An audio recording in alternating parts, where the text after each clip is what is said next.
with empty shelves at retail stores, waiting 3 days for a break to fill, or driving across town to find out your hobby shop closed at 4 when you always have a card show in your pocket. With Loop, you can instantly buy cards, packs, boxes, or into auctions with the click of a button, and do it all while chatting with some of the best personalities and the best community in the hobby. Download the Loop app now on iOS or Android. Loop, a card show in your pocket.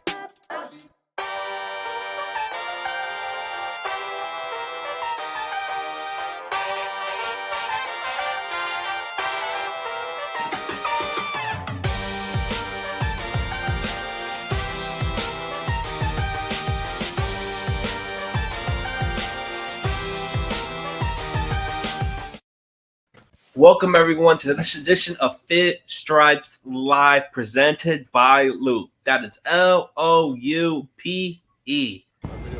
L-O-U-P-E. Loop. I'm your host, Daniel. As you can see, we have a smaller panel. The smaller means we have more topics to discuss, more opinions. We will have everything great for everyone watching, and give a shout out to Isaac, who couldn't be here watching the Heat game tonight. But I am Daniel. I'm joined by Eli Sussman, Kevin Barrad, and Fish on the Farm, Alex Carver.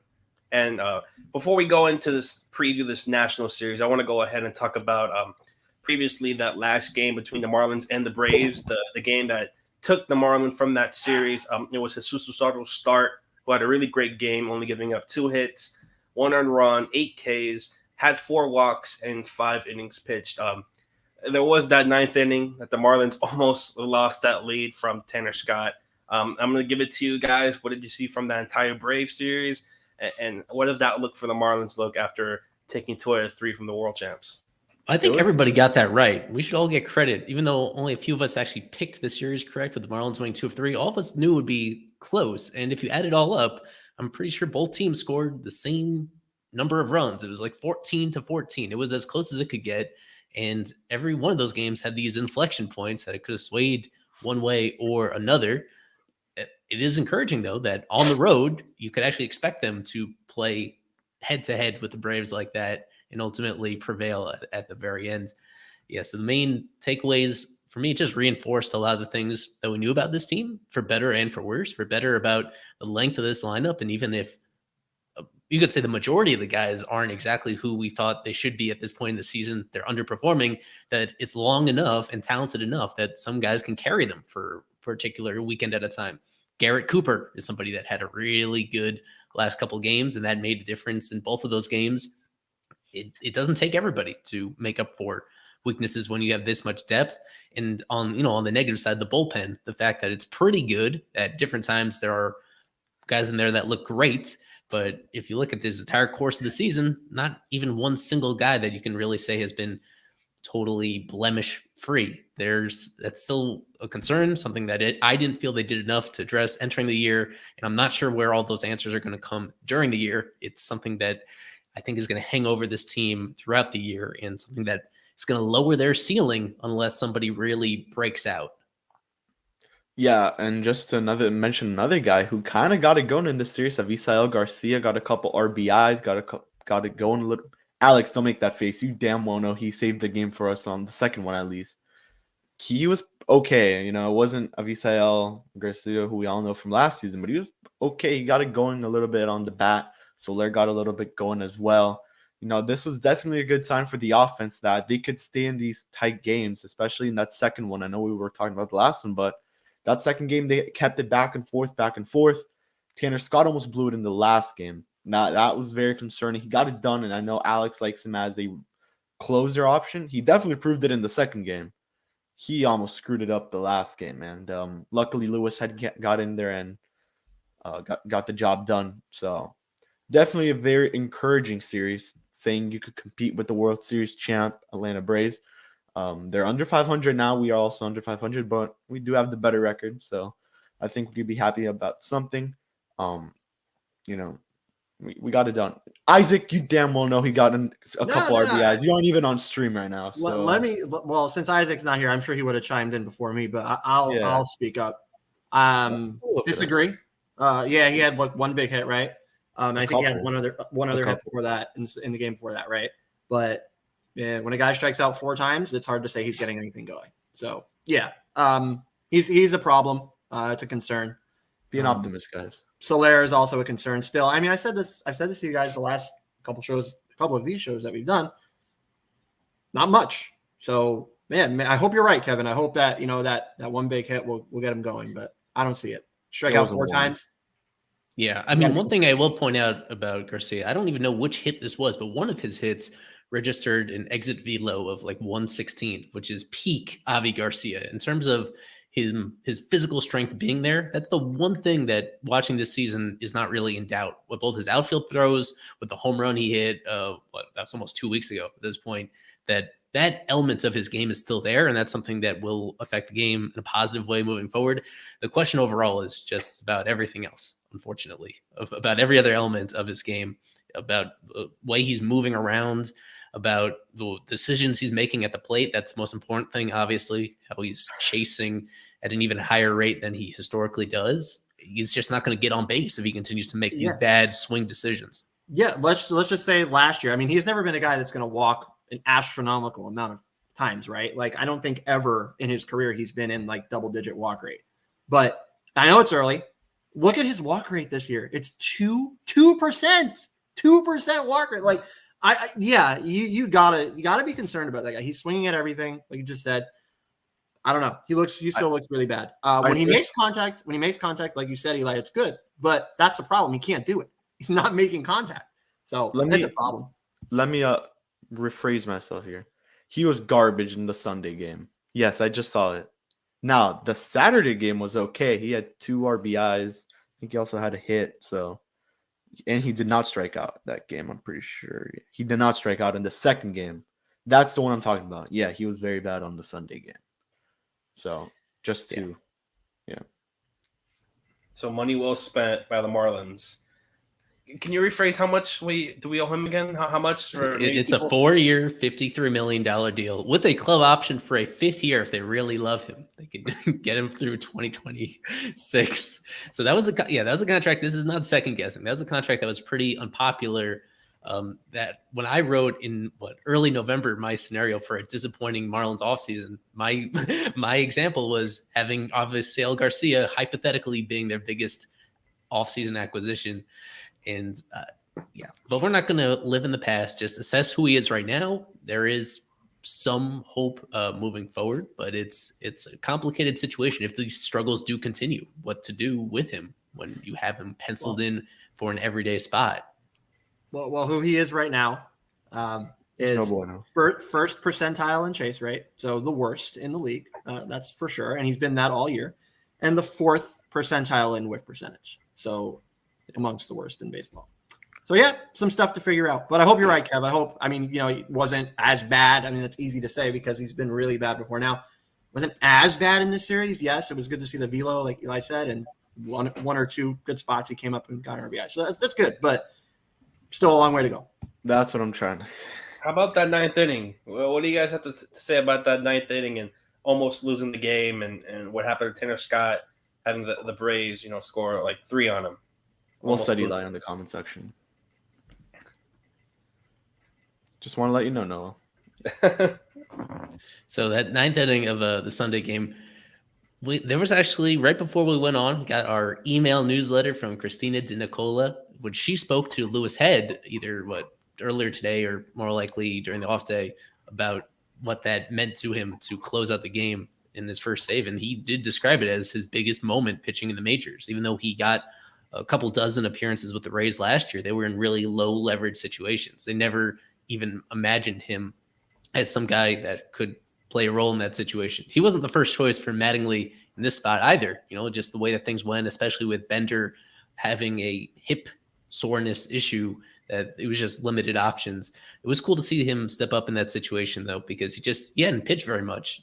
He's been one of the casualties of this 10-man bullpen. He's been one of the guys that has not been working regularly to this point in the season. For him to step up there it was a nice, pleasant surprise to get it done. And something we're going to get into later, it was a kind of thing that makes you feel pretty strong that he's going to stick around on this roster even when it shrinks less than a week from now. those little moments, they add up. Yeah, good to see. You're right, and I think he sticks around for sure. So I think so far a decent signing, pretty much out of nowhere, right? Or decent. How did they got him from the Rays, right? Yeah, a cash consideration. Yeah, trade. I'm sorry, or a player to be named later. Basically a signing, right? That's what I mean to say. I know it was a trade. Anyways, I mean, is he the closer? No, that's for sure. The guy doesn't throw 94, and he has one other pitch. It's a decent slider, but he's middle relief. But with nobody else to go to, and he steps up and gets the job done, that's big. There's something to be said for that. So they haven't. Yeah. Correct me if I'm wrong, but they haven't used him that much this year. They used him this game. I know they used him in the home opener. I think at one point 6 games, 5 1/3 innings to this point. They haven't used him too much. I think they definitely. And start using him a little bit more. Just a little fun fact: it was a player to be named later in that trade, and that trade was in November. We still have not learned the identity of that player to be named later. And if I have the rule correctly, it's a 6-month lag that they allow you to determine that player. So pretty soon we're going to have some tantalizing news about a DSL reliever that is going to the Rays in exchange. Julio Frias, right? Yeah. Isaac. The only thing that I was surprised about was to see him get that spot over Cole Sulser. Sulser didn't pitch that, right? No, he did not pitch that game. So yeah, that was interesting, but he got it done. So I'm not second guessing it. Sulser would have been the guy I figured was coming in that spot, but they go Lewis head and he got it done. Sulser's got more pitches, he's got better stuff, but it worked. So I guess we don't have to second guess Mattingly on that one. Yeah, we should address this comment about Miguel Rojas not being. Did he play at all? He played the first game of the series, did not play the last 2. They described it as flu-like symptoms. Sources told us that they were worried it could be a COVID situation, but that is not the case. Otherwise, he'd be on the COVID IL. So it's not COVID. It does appear to just be an illness that is, as we'll get into, he's not even in the starting lineup for tonight either. So that is interesting. A combination of him potentially being less than 100% and him just not performing during the first couple weeks of the season, even before this became an issue. That's going to be something that we're monitoring as the season went on, is how him and Wendell and Brian Anderson basically split up like 2.5 spots between them. And early on, Miggy was pretty much slotted into shortstop almost every day the first week and a half, 2 weeks. And now Mattingly making some sort of adjustment to that, although it could just be the flu-like symptoms playing a role here. It's kind of messy to unpack exactly what it is that's going into this lineup decision. Yeah, I hope Miggy gets well with whatever he's dealing with. But the one thing that it does on the positive side for Mattingly is that it allows him to get Wendell into the game easier without having controversy with Anderson. And, Anderson's been sitting, so maybe he wants to get him some playing time. So this allows you to do it. But the point is, you can't bench Joey Wendell. And I'm going to make this a hashtag, like don't bench Wendell or something. Hashtag don't bench Wendell or something like that. Like that guy's got to be playing every day. Yeah, I know he's been playing basically every game, not really starting every game really, but mostly, coming in sometimes as a guy off the bench. But that guy's got to be in the lineup. He's one of the best hitters in baseball and probably the best hitter on this team right now. Hashtag win with Wendell. Right there. There you go. I like that. Yeah. I mean, it's not the thing that he is just so simple. I mean, it's not hard hit contact. It's not. Oh, you're muted. Unmute. Yeah. Thank you for Mr. Cuban Missile tipping me off that Miggy is in the clubhouse with the guys. This is from Instagram. Jesus Sanchez's story. He's in good spirits. Yeah. So to finish on Wendell really quickly, like his like metrics are so insane because he doesn't hit anything hard whatsoever this year. Hasn't hit anything hard whatsoever this year. Max exit velocity and like under the 20th percentile on Statcast, but his expected batting average is in like the 80th percentile. His K percentage is in like the 98th percentile. So great plate presence from that guy. Professional hitter. I think professional hitter is the tag that you can put on Wendell and just say that he exemplifies that pretty much 100%. Remember, we were calling Corey Dickerson a professional hitter in 2020. Damn, maybe I just cursed him. I don't know. I hope I didn't just curse him, but he's been really good. So as long as he's doing this, he's got to play. That's my point. Yeah. And just to further your point, he is actually the best hitter on the team. He has the highest batting average, 341. I think he has the most RBIs as well. That's probably the Jazz or Jesus, but I didn't look at that stat. I looked at the batting average. He needs to play every day.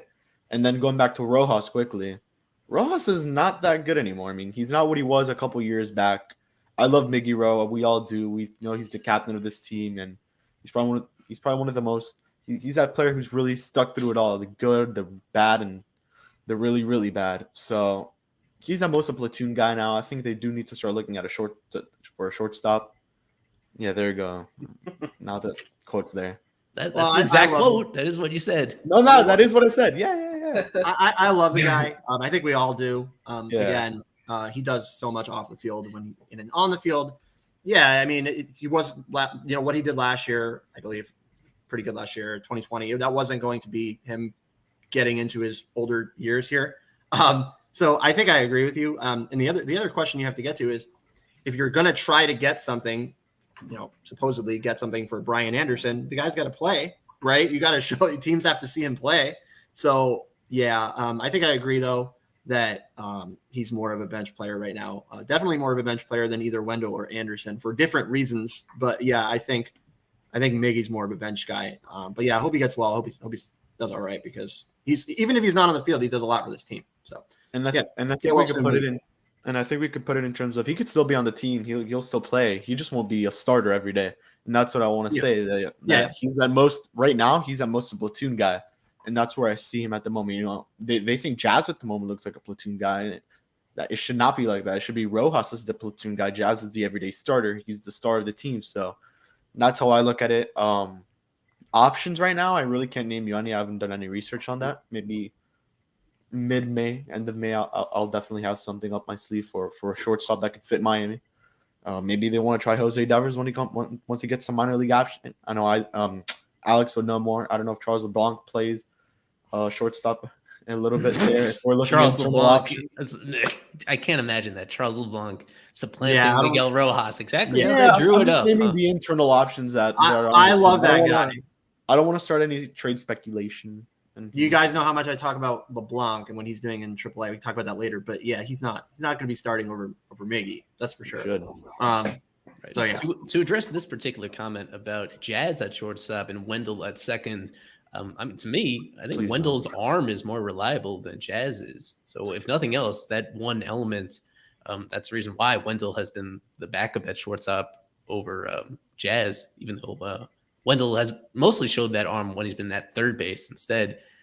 Overall, though, I think as much as we want Jazz to be a good shortstop, he, for whatever reason, when he starts games there, he just makes more of these really unforced mistakes that, even though it's not as sexy with Wendell doing it, to me, I have this the opposite way. I do think you're a little bit crazy on this.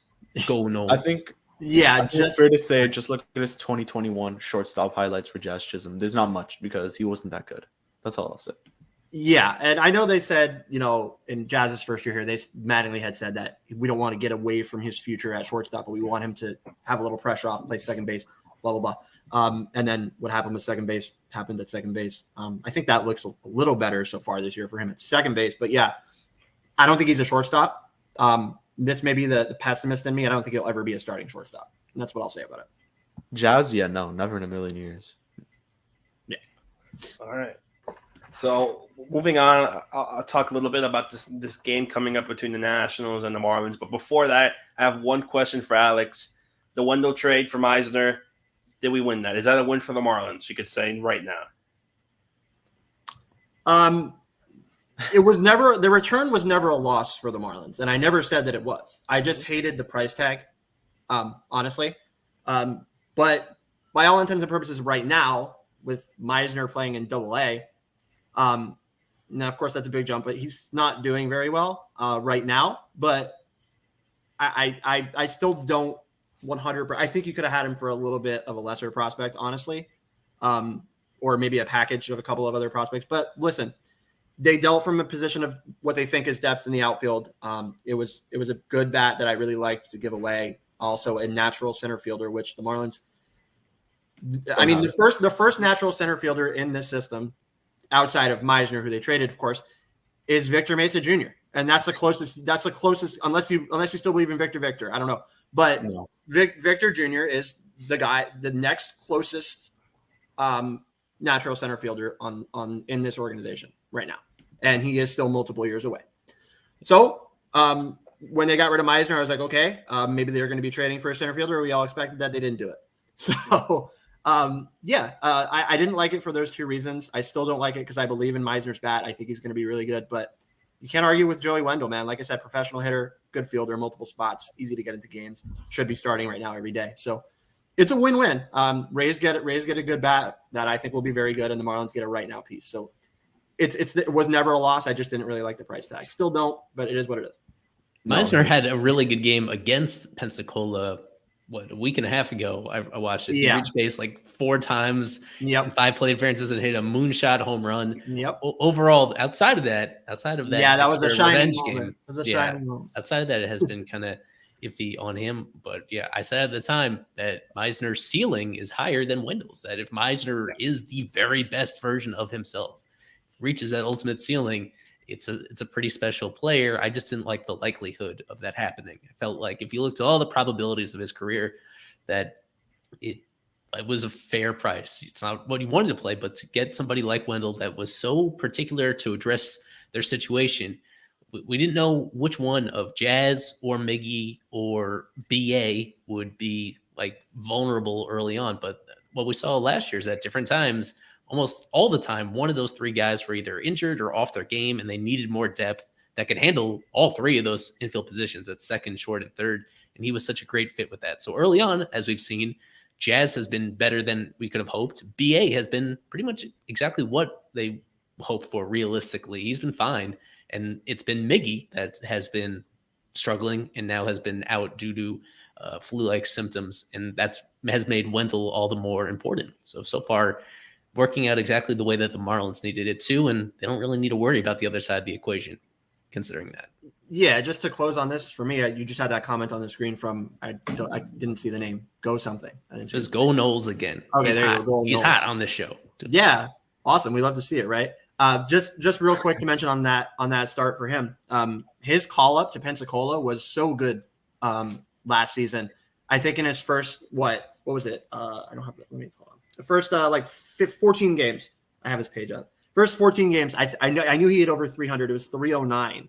So now, of course, here in his first 11 games, 50 plate appearances versus 62. He's only hitting 189. So honestly, I think probably just a slow start. I think he's going to be all right. But yeah, his original introduction to AA was really good. And that's what kind of, on top of what he did in Beloit, was really, really turned me on to this guy. I was like, okay, this guy I think could be really good. Even though we're talking about a small sample. But yeah, I think he's going to turn it around. I think that guy's a really solid hit tool for sure. And another guy that I have to turn around right before we get to the Marlins and Nationals, but I think we have to talk about this really quick, is JJ Bleday. Just overall thoughts, drafted within the top 5 for the Marlins back in 2019. And we talked about this earlier, and I believe from 1 to after JJ, from the 11th pick to him, around 3-4 guys are already in the majors and are producing at somewhat high levels. And then you have JJ, who's almost, up and down. What do you see from JJ for the Marlins? Is that someone they want to trade? Do we keep him? Just what are your thoughts on JJ and what the Marlins should do with him? I'll let Alex go first. No, you can go ahead, Kevin, because I know you had quite the opinion on this. So go ahead. I want to hear it. I did have quite the opinion, and I'm completely out on this guy. He's lost. I'm trying to pull up stats in front of me. Oh, here we go. He hit a home run today. He just his second one. Yeah, he hit a home run. We'll get another one in a couple weeks. He's currently hitting 167. That's not good. Nice. His on base percentage is so it's okay. Three. Actually, that's pretty bad. 324. Slugging 300, and his OPS is 624. I'm out on this guy. That's it. You're officially ready to call him a bust? No, I'm not. I'm not going to call him a bust. He'll make it at some point, but he's not going to be an everyday starter in the MLB. Yeah, no, I'm out on this guy. I know Alex is completely on the other end, that he still believes in and thinks he's a top 5 guy.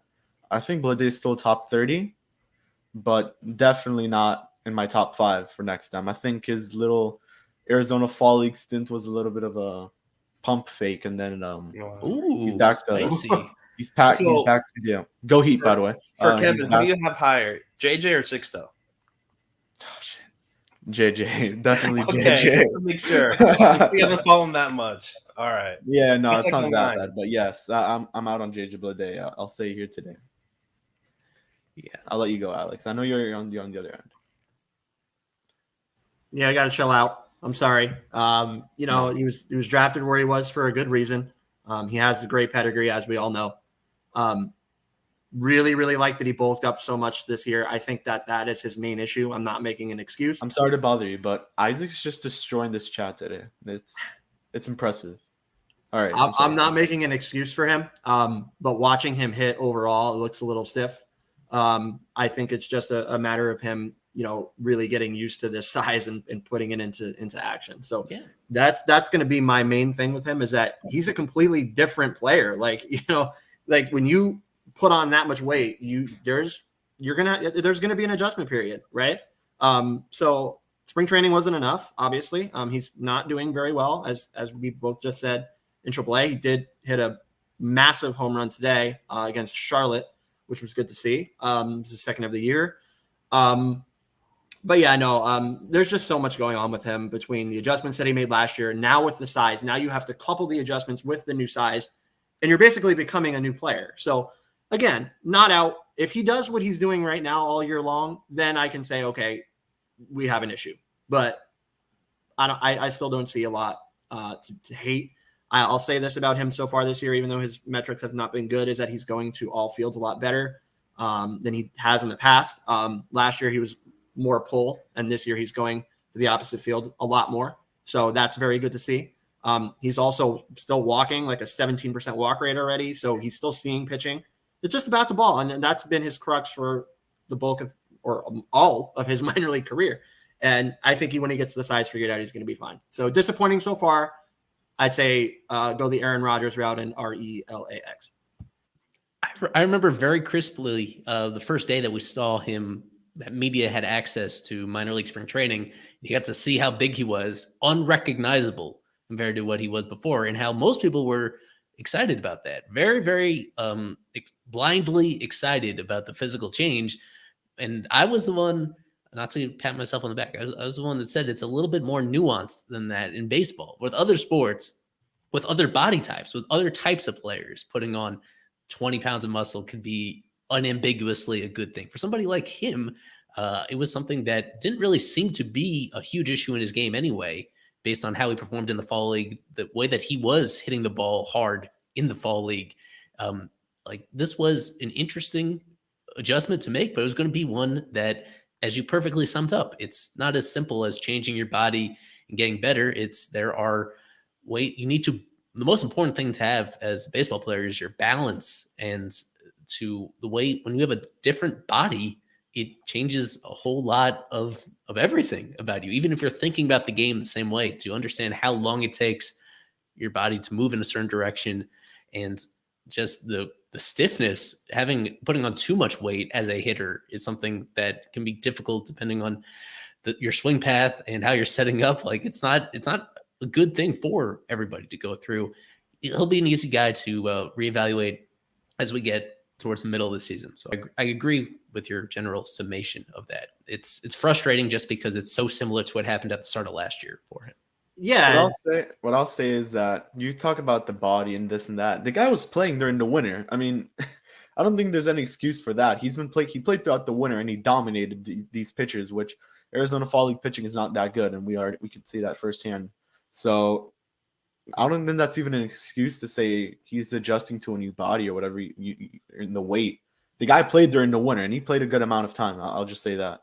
Well, just to clarify that, the Arizona Fall League starts not long after the minor league season, right? Like, I don't even think some of these guys even go home. I think they just go straight there. So when he put on the weight, and when everybody realized, and Isaac, who is listening, was there with Christina and Jordan sending us the pictures, like, oh my God, look at this guy. The first time we realized that was when spring training started. It wasn't in Arizona. It was when spring training started. So he was still the same guy that he was last year in Arizona. So it is completely fair to say that this is a problem for him, as me and Eli just said. And I think when he's swinging, if you watch him swing, it's unbalanced. He falls out of the box. For most of his career has had a very fluid follow through. It looks a little forced because of the balance. The setup is still the same, I think, with his hands, placement and stuff like that. But I just really think that he needs to adjust to it. Maybe make some mechanical adjustments to corroborate the size change. That could definitely be a thing we see from him in the future, but it doesn't look as fluid as it did in Arizona and before that, which I have always said that in 2021, he had a very good finish to the season. The month of August was really good. So I think he was starting to figure it out, and now he's got another thing to figure out. So the guy's got a lot on his plate, man, and I think he's going to be all right. But like Eli said, it kind of interesting to see him do that when it looked like he was really starting to figure it out. I thought he could have come back in the same shape or similar shape and really done well this year, but now he has to figure this out. So I think it's overall a good thing to put on more size. Probably will obviously give him the obvious, more power, more behind his swing, stuff like that. But in the negative is now you have to go back to mechanically adjusting. And I think that's what he needs to do. And I think he will. But yeah, it may be another sub 250 season, which everybody's going to hate. But I think he's going to be fine long-term. Okay. On the other side of this break, we're going to have some more positive prospect talk. And of course, we're going to get into this Marlins versus Nationals series. And then I'm going to get to my kitchen because I need to turn on the oven and get my dinner cooking. So all that good stuff on the other side. We'll be back in 30 seconds. Why bother with empty shelves at retail stores, waiting 3 days for a break to fill, or driving across town to find out your hobby shop closed at 4 when you always have a card show in your pocket? With Loop, you can instantly buy cards, packs, boxes, or into auctions with the click of a button, and do it all while chatting with some of the best personalities and the best community in the hobby. Download the Loop app now on iOS or Android. Loop, a card show in your pocket. So, Eli's getting ready to cook. I think there is one more prospect that we have to talk about right before we get into this national series, and that's Edward Cabrera. He has been injured a little this season, and what have you guys seen from Eddie, and when do you guys expect him to be back? Do you see this as a similar situation like Sixto, or would he come back right away? How do you see Edward Cabrera coming back this season, and if? I think Isaac mentioned this. I think it was the last stream that we had, not the Jeopardy, the other one before that they're going to limit Edward Cabrera a lot, and I agree with that because I don't think they want this guy to get injured. If I'm correct, the injury is pretty much the same one he had last season, just far less severe. Alex would, I think, know more than that than me, but hey, if this guy comes back tomorrow, and he dominates this single A competition, and he goes out for another start and does the same, they can move him up a little bit more, little by little, and then he'll be ready, I guess, at some point and knocking, especially on the door of the MLB. Now you have to start thinking who you're gonna get, who you're gonna trade or make a move up there in the actual roster for the starting rotation. If it's Eliezer, if it's Luzardo, who had a nice start on Sunday. So there's a lot of questions that start with Edward Cabrera, but a lot factors into him moving up through the minor league system through his rehab starts. I am really curious exactly where this goes if he does well. And to your point, it's not the same injury as last year. It's related because it's the biceps, but it's more minor. Last year was scary. Last year being a nerve inflammation, as Alex knows, and I know that particular injury. So this one is a more minor form. It was just fatigue, they were saying. And as I think it was Christina that explained that he pitched at extended spring a few days ago in multi-inning appearance. He's already relatively partially stretched out for starting duty. So if this goes well, you're talking about just a matter of weeks until he is like 100% as a starter. And then he's a guy who is on the 40-man roster. That's a key difference between him and Max Meyer. He's already on the 40-man. It's a lot simpler to call him up without worrying too much about the corresponding move as you would with Max. So it's a really fascinating situation. He's somebody like Max that you could see having a lot of success in the bullpen if needed that way, as we were joined by Isaac, who has turned down the opportunity to see the Miami Heat to join us. Is that right, Isaac? No, I'm sorry. I do love you guys. I am going to go to the Miami Heat game tonight. I just wanted to, just make sure that everyone knows where my heart is. I'll be watching Stanley and Josiah Gray pitching in Washington, D.C. while I'm sitting at the Miami Heat game. 16 games from here on out. No off days. It's a very important stretch. Thank you, my sponsor that's taking me to the Heat game. It's Aaron. I know some guys know him. Yeah. Some of you have met him. Yeah. It's going to be a big one. But 16 games in a row, no off days. They need to win 10 games. They're facing 9. They have 9 games against shitty teams, 10-6, and we're going to be okay. And what's your prediction? You guys have been saying all night. So yeah. Prediction, Isaac. Prediction MVP, real quick. Prediction. Series. Say the sweep. Jesus 2 out of 3. Jesus. Which one? Which Jesus? Jesus? There's like Is it four. Aggie? Sanchez. Okay. And I'll still be around in case I want to say any final thoughts on anything I disagree with. Blade is not good. There we go. I'll. Oh, there he is. You guys go ahead. All right. So I think that leaves us into going into the series. We can finally talk about this series between the Marlins and the Washington Nationals. This 3-game series, Leave him there. which I think is very important for the Marlins. When they took 2 out of 3 from the Braves, and now taking 3, hopefully 3 from the Nationals, and to get over 500. But the pitching matchup tonight featured 2 of the best young pitchers in the National League, Sandy Alcantara and up-and-coming Josiah Gray, who the Nationals did trade for last season for Scherzer and Trey Turner. So I want to talk about this pitching matchup first before we get into the lineups. We know Sandy's having a great year, but also Josiah Gray in 14 innings, 3.14 ERA, 18 strikeouts. Just what do you see from this pitching matchup? Because personally, I think it's going to be a pitcher's duel. Probably not a lot of runs. It's going to come into late into the game, and I could see both pitchers going deep into this game. Yeah, this is definitely an exciting matchup. Sandy's just off to an incredible start, 1.86 ERA. He's 1-0. He's actually over 500 for once in his career. 15 Ks as well. On the other end, Josiah Gray actually has more strikeouts, and he has another extra win. I think he's had more starts than Sandy. Sandy did have a decision. That was the San Francisco I'll game. get that for you guys. Yeah, and Josiah Gray was one of the top prospects for the Dodgers. He was part of the Max Scherzer Trey Turner deal. For the ones that may not remember, this is definitely their ace, you could say, one of their best pitchers. He saw Steven Strasburg, but I don't think we've seen him this season. Definitely going to be a pitcher's duel. I think Miami got the last laugh over Josiah Gray last time. That was Edward Cabrera's debut in Miami. So hopefully that could repeat, and that's a win against probably the best pitcher we'll see all night in this series. But Eric Fede is also. Yeah, he's the somehow we mentioned Eric Fede, but yes, he's very scary for the Marlins somehow. No, here we go. He's back. Yep. Whoops. What is he doing? Okay. Go ahead. You want to say something, Isaac? No, I have nothing to say. I just okay. I just didn't want to cut you off. Yeah, I thought you were before you left. The thing to mention with Gray is, yeah, you guys are right. Very good. Very impressive pitcher. They got a lot riding on that guy, as you said, with the trade that they made for him. The only thing, if you look at his stats, that you don't like so far this year through his 3 starts, I think 2-3 starts, whatever it is that Three. his FIP is like over a run higher than his ERA. So that tells you that he's mostly responsible for the damage that he gives up. So he's not untouchable. That's what I mean to say. You can get to this guy. You just have to figure out a way to do it. So I don't think he's unbeatable. I think he's very good. I think this offense, with how it's lined up, if everybody is playing the way that they should play, which they have not so far, they should be able to get to this guy, as good as he is. And then the next 2 games are, in that sense, even though Fede is apparently the new Jamie Moyer, are laughing. Like, this lineup should be able to kill this team. Their offense is horrible. They're OPSing on the year like 615. So this is a team they got to beat. I mean, you're on this long stretch of games now. You got to start it off right, and I think they got to get all 3. I think they have to sweep.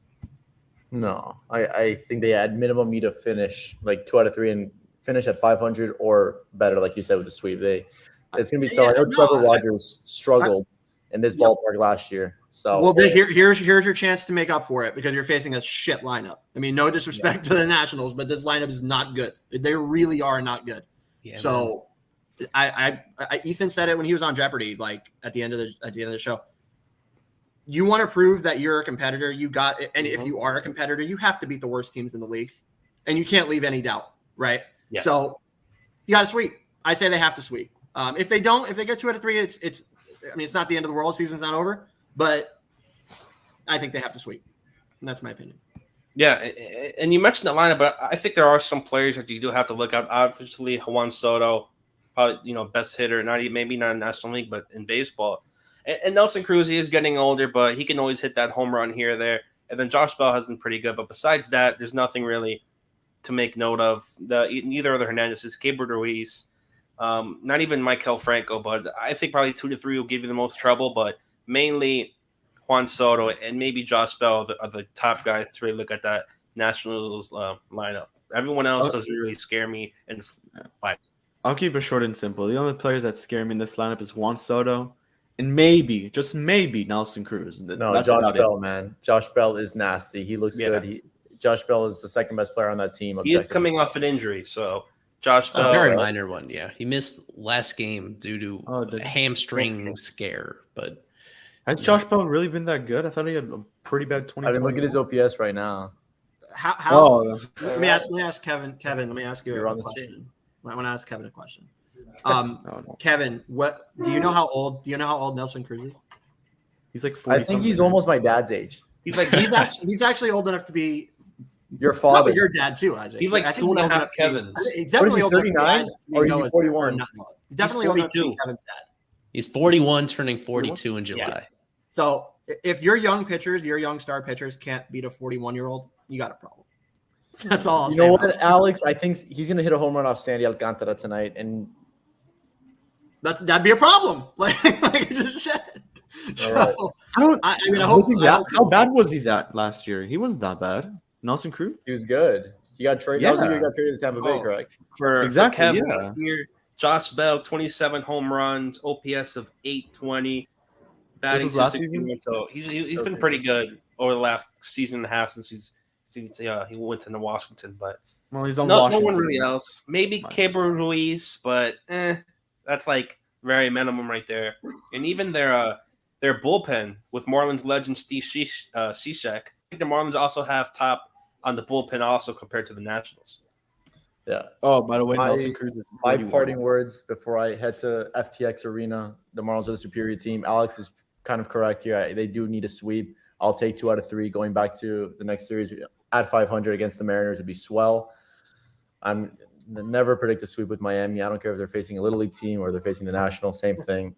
2 out of 3 is my guess. Jesus Sanchez hits a couple of home runs, and that's about it. So at FTX, I hope the Marlins win more than the Miami Heat win tonight, and I mean that from the bottom of my heart. If the Marlins win, that's a better day for Miami. You're not going to watch Jimmy Butler. He's injured, so. I know. Butler and Lowry both out tonight, but Tyler Hero will close it out. So before you go, Isaac, I have a final question.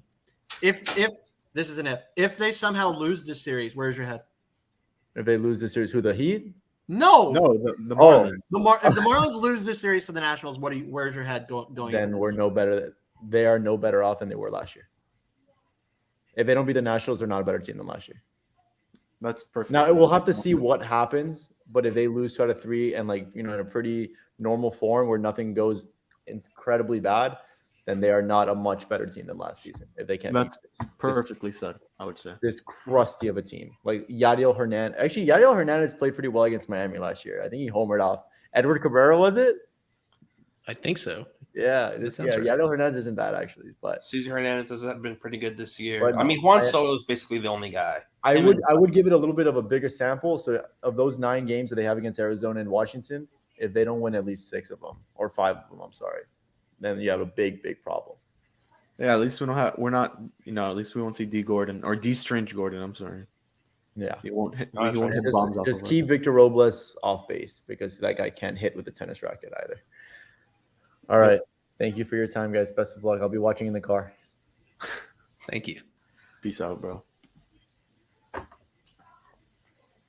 So, is there anything that stands out for you guys? Looking at other maybe starters you might see, bullpen, anyone, or I will pull up my Sandy versus Soto video because I looked up the history of these two guys. And what I noticed is that Sandy did really well against Soto when they were both like rookies in 2018, and since then Soto has dominated him. Like I handpicked these outs that he got against Soto last year, but there were not very many of them. Like that's something interesting. You look at the career numbers, and they're very decidedly in Soto's favor, but especially lately, that's somebody that even with the weakness in the lineup around him, there's no easy matchups against Soto. He is so relentless at picking the right pitches to swing at. He doesn't chase, and that's something that has been so critical for Sandy's success especially the last 2 years, is getting hitters to chase his nasty stuff outside the strike zone. And Soto is a guy that is just so gifted. He just does not do that because of how well he sees the ball and all that. No matter how awful this lineup looks, and I can put the lineup up again, how impotent their Nationals lineup is, it is just pathetic.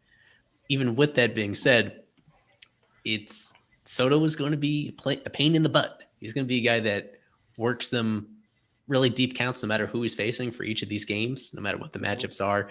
As much as baseball is a team sport and you don't want to obsess over any individual player, he is somebody that is like worth all the hype he gets. And it scares me that he's underperforming his usual stuff so far this season with just that 840 OPS. It'd be by far the worst year of his career to this point in the season. He's not doing much aside from walking. That scares me that he's like due for a breakout of sorts. And hopefully it does not happen against Miami. That's all I'll say. Because Juan Soto, at his best, is probably one of the best players in Major League Baseball. Maybe the best player in Major League Baseball. So hopefully Miami could contain, and we'll see. And look at that. Alex Jackson getting called up. Well deserved, man. Well, no, it's not. I know it's not. I just got to be a nice guy to Alex Jackson. Come on. Yeah. He got us Hayden Cantrell. Very cool guy. I love me some Hayden Cantrell.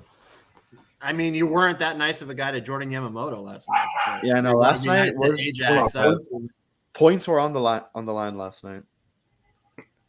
Uh-huh. Yeah, for anybody that missed it, we did have Marlins Jeopardy last night during the off day, our first in-season episode. I think the first of probably 6 or 7 that will scatter throughout the regular season on Monday off days. Go ahead and check back.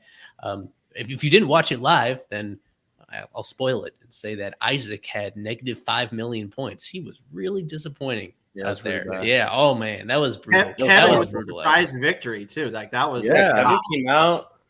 He got all the questions right. Benito Santiago, Devin White, or Delon White. Honestly, everybody, all the contestants, we had 6 of them. Everybody on the show was great except for Isaac, unfortunately. But you can watch that on our YouTube channel. We streamed it on Twitter. We have it, of course, on fishstripes.com as well. If you scroll down just a tiny bit to see the recent links. So I hope you enjoy that, and we plan to continue mixing that in between our series preview stuff throughout the 2022 season. Well, I do have a question for you guys, and we talked about this a little bit in our personal chat, and that's Jacob Stallings and his hitting. I know he's not really a hitting catcher at all. We have him for his glove. He's a gold glove. He's not going to hit 300, 280, but he's hitting 171 with a 490 OPS. I think he had 1 home run in the opening series. And since then, he's probably had 2-3 hits since then. Is that something to look at? Jacob Stallings, are there any other catchers available? What is it with Marlins and not having catchers that can hit? I know he's really great behind, catching for the pitcher, but behind hitting the ball, he has not been good at all. When the Marlins brought in, I'm sorry. No, I was going to say, when the Marlins brought in Jacob Stallings, they brought him in for the defense. We knew what we were going to get from Jacob Stallings on the defensive end. I mean, it was on full display in that first game against San Francisco. He threw out a couple runners. He pitched. Sandy pitched well. Even the offense that looked decently promising. He got a home run. He got a couple RBIs. Got a hit, but he was not brought for that. We know that he was going to be worse than Alfaro when it comes to hitting, and that's what we have to expect from him. We knew he was not going to be as good as him, and I don't. That's not accurate.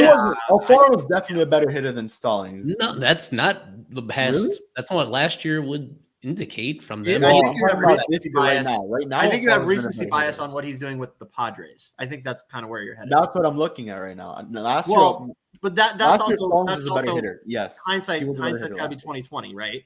Alfaro didn't hit for the Marlins. Alfaro was not a good hitter for the Marlins, and this is something that. I mean, in longtime baseball fans like Daniel, Eli, Kevin, sorry, you haven't been around enough, or long enough, I should say. Right. It's just something that's always like mystified me through the course of history with baseball, probably since like guys like Piazza or, guys like that when they were playing. Like what I know how it is when players come up. What is it like? Yikes. What is it? And how is this possible that a catcher that catches pitching so well and sees pitches so well and is able to frame pitches and do everything that Stallings does, you put a bat in the guy's hand and put him a foot closer in front of the plate and he can't see the pitch. Like it's mystifying to me. Like I know the catcher's first job is to handle a staff. Yeah, that's absolutely what they go through in the minors. That's what they're taught first, and then hitting secondary. But it's still a spot in the lineup. And, you can deal with a 225, 250 catcher. Can't deal with 170. Can't happen. So, yeah, as good as Stallings is on offense, On defense. I'm sorry. Yes, you're right. As good as he is on defense. Correct. Sorry. The offense has to come up or he's not a starter. And, they're not going to take him out or anything, obviously, with what they gave up and everything like that. But, yeah, if he's hitting 170 all year, he's not a starting catcher. He's a backup. Right. I want to talk about how his performance ties into their backup situation, how it's been very evident early on the season that they don't trust Peyton Henry to do very much. Stallings, this is incredible. They've played 15 games, and Stallings has played in 14 of them. He's played in 14 out of 15, a couple of those off the bench. Still, that is, in today's day and age, that is almost an unheard of workload for a catcher. And as we mentioned during the show, this got a lot of traction on Twitter when I pointed out that it's 16 straight games without an off day coming up. 16 straight days that they have games.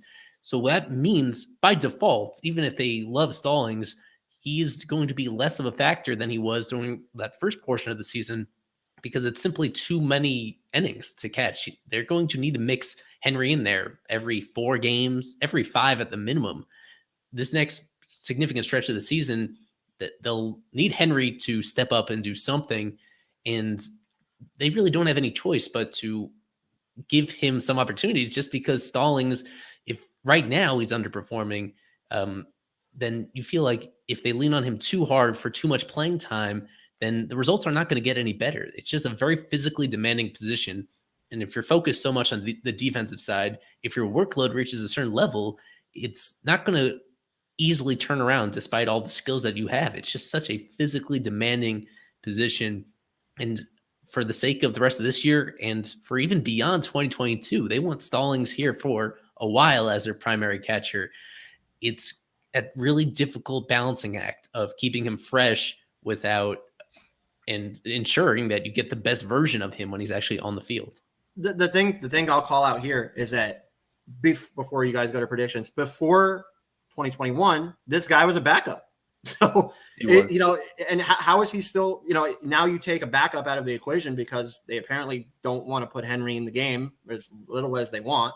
So, yeah, that's more added time for a guy that basically spent his whole minor league career, and early major league career as a backup. So I'll bring up a name. Nick Fortes is the only other catcher that's on. There you go. Ooh. Thank you, John. I will bring up a name. It will be Quintana. It's very interesting. Paul McIntosh has also been very good. Yes. He's also spending his first, time at Double-A. And that's, you got to let him play a little bit, right? Even though, as great as he's been. Lorenzo Quintana, great career in the Cuban leagues, a lot of time there. Was with the Astros. The Marlins got him, I think, in a minor trade, right? So here he comes, and he's 33 years old. I know he's not on the 40-man roster, but if you look past Fortes, that guy, I don't think he's a great receiver. I saw him catch Braxton Garrett today, and he was so did I. He was dropping the ball right down the middle. I don't think receiving is his forte. For certain. I think he's probably more of a first baseman. I think he can also play third as well. I don't know how that experiment would go, but he plays multiple positions. Probably not the best receiver. Game calling is okay, I think, from what I've seen of him.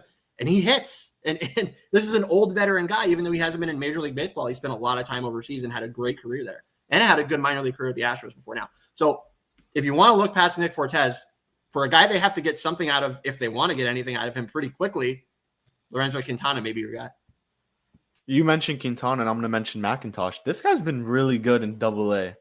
At some point, he's going to need to get a call-up because he's just mashing right now, and I'm trying to look up the stats right now. And he is tied for the Marlins minor league lead. I could flip this in really quickly. I didn't know whether we were going to go into this or not, but in terms of weighted runs created plus, when you adjust his performance for everything going on, he's right up there with Gerard Encarnacion, with some other familiar names, Charles LeBlanc right there.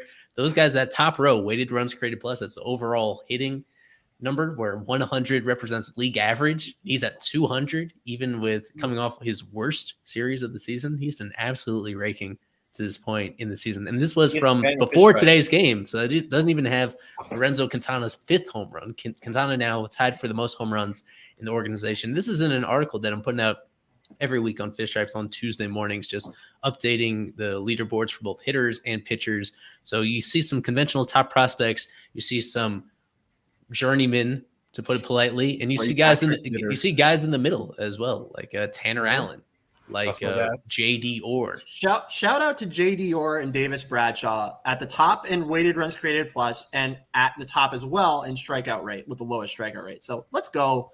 Those guys should not be where they're at. Anyways, we can go on to predictions. And we have Kevin's boy there. I didn't see Charles LeBlanc, Miggy Rowe Jr. That's my boy. Kevin. I just wanted to mention very quickly, Paul McIntosh, 356 batting average and 1.107 OPS, 16 hits, 9 RBIs. He even has 3 stolen bases. Can Nick Fortes and Peyton Henry do that? One of the strongest and most athletic guys in the organization. Yeah, that guy's huge. When I won he's a big dude, but he's not slow. Huge. He really is. I don't think he's a base stealer, but he's not slow, and he's very strong. Anyways. I think that leaves us for prediction time between the Marlins and the Washington Nationals. I will go first. I think we take 2 of the 3. I'm going to go with Isaac. I get the sweep. The Nationals are going to win 2 out of the 3 or take all of it. But I want to take in 2 out of 3. We win this game. We lose the 3rd one, and we win the Paulo one coming up. And my MVP will be Jazz Chisholm. I think Jazz is going to continue his hot streak. He's going to hit 2 home runs of this series, drive in a couple runs, and he's my MVP. And for next predictions, we'll go to Noah. Came in right at the buzzer from the vet. And what's your prediction, Noah? We've been waiting for you this entire time. This loopy ass thing here. I'm gonna go with the sweep because I have to.